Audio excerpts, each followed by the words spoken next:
I'm Tracy Caldwell, the lead counselor with the Rapid City School District, along with Katie Baskerville from Canyon Lake Elementary and Kathy Harn from General Beetle.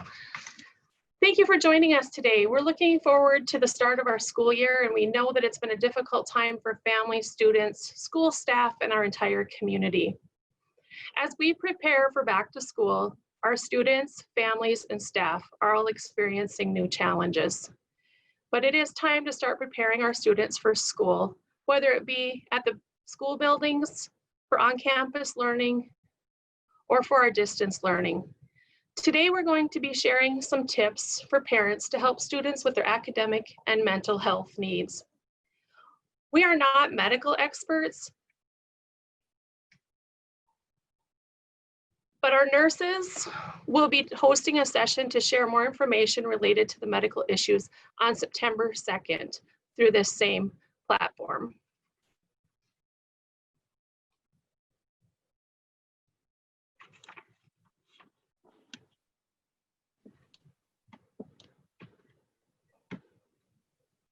All right. I was going to say, is it my turn? Yes. Okay, I was going to say, can you hear me okay? Just making sure. All right. So my name is Katie Baskerville. I am a school counselor at Canyon Lake Elementary. I'm going into my 7th year there. And prior to that, I was a behavioral counselor at Wellspring, which is now Wellfully. And I'm also the current president for the West River Counseling Association, which is part of the South Dakota Counseling Association.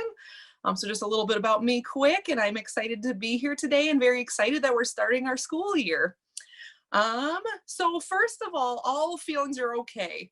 Feelings can be very confusing for all ages, especially for children, but for adults too. Feelings can be very complicated, and during COVID, we've noticed that there have been a lot of very complex emotions coming out in all of us. So it's normal to maybe have multiple feelings at once, and those feelings can be very confusing.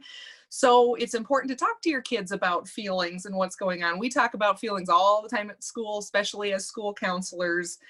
And it's important to let them tell you how you feel or how they feel during this time. And it's really important to validate those feelings. You know, sometimes we might not always agree with how other people are feeling, but those are their feelings, just like it's our feelings, and we don't want other people to tell us that we shouldn't feel that way. So it's important to validate our students and our children's feelings as well.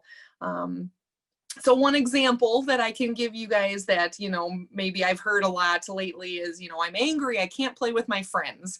And that's, you know, that's a big one for kids, especially during social distancing times. So it's important to validate those feelings. You know, I'm kind of an eternal optimistic person. So for myself, I might say, you know, well, you shouldn't feel angry. You should, you know, be grateful we're all healthy and that we're doing the best we can. But sometimes the best thing we can do for each other is really validate those feelings, you know, instead of saying, well, you shouldn't feel that way. Maybe try to validate and say something, you know, like, I understand you're bummed you can't hang out with your friends right now. Usually kids will open up more about their feelings if they feel like they've been validated.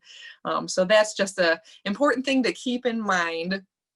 So I think on the next slide too, talking about those feelings for children developmentally, their range of their knowledge of feelings and the terms for feelings can be very limited. Working at an elementary and being with kids a lot, you'll hear, you know, happy, sad, scared, angry. I think those are kind of the big ones. But here's just an example of a chart that sometimes we use to try to explore different feelings. So you can use a chart like this at home to talk to your kids, and you can just Google like a feelings chart. You'll see a whole bunch of different things that pop up. I don't think we have like specific rights to any feeling charts, or if you talk to counselors at your schools, I know I've got a bunch of different feeling charts that I can help parents find. But explore those feelings. So a lot of times students might say, you know, I'm feeling mad. I use mad a lot. I'm feeling mad because I can't play with my friends right now. But what they really might be feeling is maybe I'm disappointed, my needs aren't being met and I don't get to see my friends. So maybe I'm really feeling disappointed. Maybe I'm really feeling sad. So there could be a lot of different feelings there. So it's just important to explore those feelings with your kids and validate those feelings during this time, and validate your own feelings and other adults in your lives too. And it's okay to acknowledge that there's just a lot of feelings going on right now. Good morning. I am Kathy Harn. I work over here at General Beadle Elementary School. Really glad to be back. Today, we are going to look at, okay, so a student or yourself is having feelings, tend to be mostly in the body. So sometimes that means the body is hyperventilating, we're having trouble breathing, or maybe our hands are tense, or our muscles are getting tight, or our voices are getting louder. As our feelings are being worked through, the word on the screen says self-regulation, helping our children be aware of their feelings, but also how to regulate them, especially as we get ready to get back into the realm of learning and being at school, whether it be virtually or here in our buildings, whatever works best for our kids. So part of regulating means to stop your body and take in that deep breath. Usually that means close your mouth, in your nose, and just let the body get centered. Usually I have the students put their feet on the ground, feel the ground, focus on how are we going to solve this? We have to get dressed, we have to shower, we have to do our day. How are we going to move through the feelings of anxiety, stress, frustration, excitement to see everybody? Just get centered and make sure that we are aware of what the body's doing, because then the body and the feelings can create harmony and we can get to the next moment. Part of that involves, really importantly, the next slide too. And that would be where adults manage our emotions and how we regulate. So that might be, I'm really upset right now. I hear my voice is loud. I need to calm down. I want to catch my breath. I want to focus. All right. So that'll help our kids learn to regulate their feelings. Even though they're feeling something, we still need to do the work. We still need to get to class. We're still going to be okay. And I think that will help. So it's important that we're focused. Katie? Can't hear you. Sorry, there we go. All right, technology. Okay. So the next part is going over routines and adequate sleep. And this is a very important part for all ages. You know, during COVID, our routines have been thrown off. And I know that was a big part for me, not going to school every day. Once we had to close the buildings, my routine was thrown off. And even though I got to stay home, and at first, maybe I was a little excited. I was like, I get to work at home right now. It quickly faded. I was gonna say the routine was thrown off and I missed the students, I missed the routine. So this can be very, very challenging for all ages and especially for children. So during this time, just know the routines may continue to be thrown off as we're in different phases. I mean, we might be in that phase 1, 2, or 3 of the schools being open, maybe being there certain days. And we know this is gonna be very challenging for students, for ourselves, for parents. And it's just important to remember that routines are important, even if students are learning at home, and the routine may still look different, and that is okay. So routines are thrown off. That's when we usually see more behaviors, more emotions coming out from all ages. But from elementary students, we see a lot of those behaviors when routines are thrown off during the day at school. So it's just important to remember that those routines are there and in place at school and at home, and that those are important. And so on the next slide, we'll go over a little bit about why the sleep and the routine is so important, and getting back into the routine of coming to school next week, and why we want everybody to get that adequate amount of sleep. So on here, it recommends, there's a lot of research out there. So for example, you know, from Johns Hopkins Medicine, they recommended, and this is just one graphic that we found, you know, students in the elementary ages that we're kind of talking about in this presentation typically need 9 to 12 hours. And 9 is really on the low end, you know, that 10, 11, 12 hours can be way more important. And they need that sleep. Just like all of us, we got to recharge. We got to get ready for the day. You know, just like when you plug your phone in, I plug my phone in at night to recharge. And I do the same thing for my brain. I need to recharge and get the adequate amount of time. You know, if you don't charge your phone for enough time and you're running to work on that 50%, and then you're getting through the day thinking, my phone's not going to make it through the day. I don't know. It's not looking good. That's kind of how our brains are working too. We need to make sure they're fully charged to tackle and function throughout the day. You know, adults are able to verbalize for the most part, like, oh man, I really didn't sleep very good last night. Or, you know, my routine was thrown off. I didn't get enough sleep. You know, kids oftentimes are not able to recognize that I didn't sleep well enough. Usually it'll start coming out in the behaviors at school, or we'll start seeing the effects of not getting enough sleep. So the best that we can keep to that routine and sleeping, the better. And so I have a couple habits to improve your sleep just to be conscious of. And I think it's not new information. I'm sure you guys have all heard this before, but be consistent. That's the big one. Be consistent with bedtimes and getting up in the morning. And sometimes that might take a little time to adjust, especially, you know, like myself, sleeping in a little bit during the summertime. And then getting back to that routine, and you have to start getting up a little earlier. Another big one, especially for children, is no distractions. Make sure that they're maybe in a dark, a quiet, a comfortable room, whatever that means for your home. Try to avoid the TV, phones in the bedroom, waking people up at night, or, you know, put your phone on silent or sleep mode so that you're not being interrupted and you're getting that good sleep and getting that full REM cycle. So avoid those electronics in the room if possible. I know, you know, I use mine as an alarm too. So, but there's different settings. Maybe explore some of those settings so that you get that good uninterrupted sleep.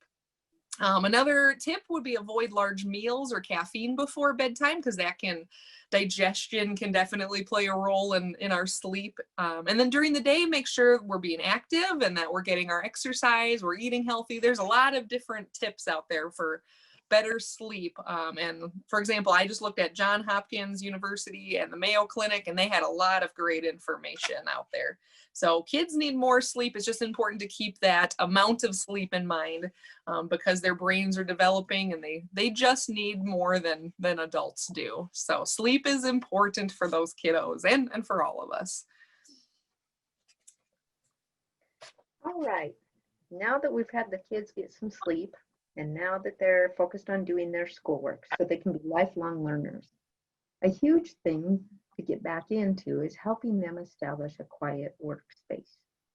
It's important that they eliminate distractions because it's really hard to focus on the reading, the math skills, and to get back in that mode of, I'm going to focus, work, and learn to do this. So making sure they have a time and a scheduled routine so that they do math at the same time. When they have homework, they have all their tools. They have a pencil, they have paper, they have the computer, they know when to log in. All those support pieces will really help make sure they're successful. It takes a bit of habit to help them get that routine and that rhythm. Sometimes a check-in chart helps, and students can create that themselves. We can help with that. And as families, supporting our students so that when they get home, they get a quick break, but they can make sure they have this really focused work time. Learning takes time and it takes effort. So working on the same team, all the adults in your circle, reminding them of that. Yes, you have an input there? Oh, I thought somebody had a comment. Also make sure that you're checking Skyward and helping keep on top of that, because I have 2 high schoolers, they forget. So as adults, just helping them keep on track, especially the first couple of weeks, getting a rhythm and a routine, being organized, having planners, just keeping things on schedule. Just really, we do things a lot of time automatically, but it's showing them how we're doing it so that they can know that we're part of the plan too. So if anybody has any comments or suggestions to add to that, online are different planners, different calendars. We have some checklists that we offer families that's really simple that kids really like to check that stuff off, and they have an adult sign it and bring it home. That is just another way for them to know, this is my list, this is what I need to do, I'm done. Good tools. Thank you, Kathy. Another important issue during this time is internet safety. We know that a lot of our students are spending more time online, either with their homework or just being inside and being home more. So now is a good time to discuss internet safety and encourage your child to have open communication with you. It's also a great time to review the games, apps, social media sites that they're using, and pay attention to the apps and sites that offer direct messaging or video chats and anonymous users. Those can be dangerous for our students, and we do not want them getting connected with people who are not safe. It's also a great time to talk to your child about sharing personal information, making sure they're not putting too much of their personal information out there, photos, where they live, their routines, videos. Those can all be very dangerous. We also should be teaching our students about the safety online, and if people are trying to engage with them, being comfortable saying no and letting their parents know, making sure that we encourage them to tell someone, a trusted adult, if anyone online is making them feel uncomfortable. While we try to keep our students safe, we always know people are out there trying to access our children these days. So please visit with your children about internet safety. We also do this in school, but I think it's important for parents to have that discussion with their own children too. All right, so talking to your child about COVID-19, kids love to know what's going on, and they love getting information. So it's important to have these conversations, although they can be very challenging at times. So I've looked at a bunch of different resources, but one of the main ones that I found was really helpful about how to talk to your kids came very, very recently. I found it right as we were preparing for this presentation, but the Mayo Clinic on August 11th this year just released a very good article about how to talk to your children about COVID-19. So if you want to Google that, I think it was the first thing that popped up as soon as I typed in the title. I happened to just stumble across it myself looking at different articles, but it is a really great resource. And they just recommend, there's a couple of steps that to use. And first, keeping ourselves updated and using credible resources. The two main ones they listed obviously were the CDC or the World Health Organization, but there are a lot of good resources out there, but we would need to keep ourselves updated the best we can. The other tip that they recommended is choose an appropriate time to talk to your child about it. The one thing that they had mentioned in the article was to really avoid like right before bedtime. And there might be some other times that don't work for your family. So find something that's right for you, but typically right before bed can be challenging to have those difficult conversations with kids. Use age-appropriate facts and language. For the sake of time, I won't go over, I guess, everything. If you have more questions about maybe how to talk to your kid, you can always reach out to the school, teachers, counselors. But they definitely recommended talking to the kids and defining, what is COVID-19, explain how it spreads, and then talk about, what's being done, maybe in our community, in South Dakota, in Rapid City, in the Rapid City School District, in your family. How are you guys gonna handle this as a family? And then practice with them. So a big thing is practicing, how to wash our hands and how to social distance and what that means. So talking to kids so that they understand, and just knowing that you may have to go over it with them several times, just like anything, practicing math or, doing chores at home. Typically, we don't get those things right away instantly. We have to practice it. We have to do it a couple of times, make sure that they understand, see if they have any questions. And that's actually the last step, is check and see if they have any questions. Usually kids have really great questions, and they'll tell you what they're thinking about. And that's some great time to have those family conversations. And the expectations as we return into the school buildings, or whether we're doing virtual online. The kids are going to also learn a lot from each other. See some of the habits that they've been building, the social distancing in the buildings or in public, that 6-foot distance. A big thing is wearing those masks. Those little guys, that's going to be a big challenge for some of them to get used to. So if you would be willing to please remind them to keep a safety, and they're going to see their friends and want to go give hugs, or playing at recess, or just the element of being a kid. But we are in a different time and we want to keep everybody safe. So if you can please just help prepare them as you do their routines, remind them about that you want to see your friends, but we also want to make sure that everybody is practicing social distancing. We're here to learn, we're here to build life learners, and that that was washing that hands here at school or out in public when you're touching things, that we just want to make sure that the kids are mindful of that. And Tracy, on the next slide, making time to talk about things, making time to listen, and let the kids just kind of share things that they're seeing. And maybe not always as adults we want to judge or offer opinions, but just help them to know that we're all learning. It's going to take time for us to navigate through these days, and things are going to change. The word for 2020, I think, is fluid. Being fluid to make sure our kids know things are going to be changing, and we're all working together on the same team to try to make this the best experience. We still have to get learning. We still have work to do, and we're going to make this the best experience we can and communicate together. And another big thing that we can do is to celebrate those accomplishments, whether big or small. Take time during the day to have those positive moments. There can be a lot of negativity and a lot of uncertainty, like Kathy had just talked about, but celebrating those things during the day. And that might look different for everybody's family and how you want to celebrate things. I know we do a lot of celebrations at school, especially little things. I mean, it could be something like, you tried your best, you got that assignment done today, and that's awesome. It could be anything from, having good attendance. Maybe they had a good attitude today. They were respectful. They were helpful. I know we like to acknowledge those things at school. So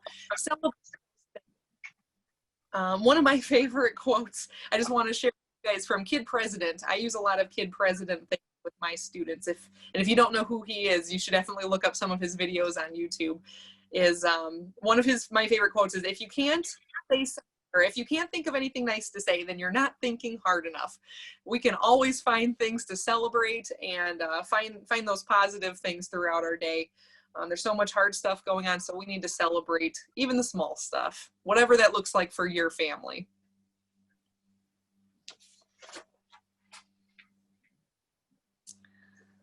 All right, so preparing our students to get back into the mode of learning. If we include parents and the schools, and absolutely our community is invested in our kids. And then you add in these young people in Rapid City, about 1,000 at each grade level, we are going to have a lot of success. 2020 has been interesting, and it's a little tricky sometimes, but our mission today was to help our students be prepared socially, emotionally, for learning. And together as a team, we're going to help make this a great year for all of us. And we were talking the other day about team, TEAM. Together, everyone achieves more. Together, we all are going to do great stuff, and our kids will be the winners. That'll be awesome. So thank you very much for including me and for letting us take some of your time and helping our kids make this a great year. Thank you, Kathy. The next there's some of the ways that you can connect with us here at the Rapid City Area Schools. If for some reason you're not receiving your emails through Skyward, please log in and make sure your email is entered correctly. We also have our Facebook accounts as well as these other resources available to you. This link or this image is also on our Facebook page. I'd also like to share the 211 helpline. The 211 helpline is available for so many different things. If you need any kind of resources in Rapid City, outside counseling services, help with food, anything like that, you can either just call 211 on your phone, or you can go to 211.org and see a lot of different information items there. At rcs.org, we also have our back to school plan, which is posted for you if you have any questions about that. The schools will also be sending out their individual back to school plans, so you will have access to those. Some of those are currently linked in the overall RCS back to school plan. And then we also have a RCS COVID-19 resource guide, which has sections for health needs, mental health needs, food, utilities, and other miscellaneous. So feel free to check out those resources. And thank you so much for joining us today. Please reach out to us or visit your school website. Reach out to your school if you have any other questions. We do have a few minutes to answer any questions if you have some for us here today. So there's one question that just came in on the chat. Okay. They're just asking whether children will be going all 5 days each week.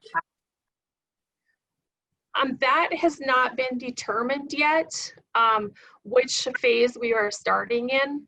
So that will be coming based on the health needs or where we are in our community at the time that school starts. So Dr. Simon is in communication with our Department of Health as well as Monument, and they will be making that decision.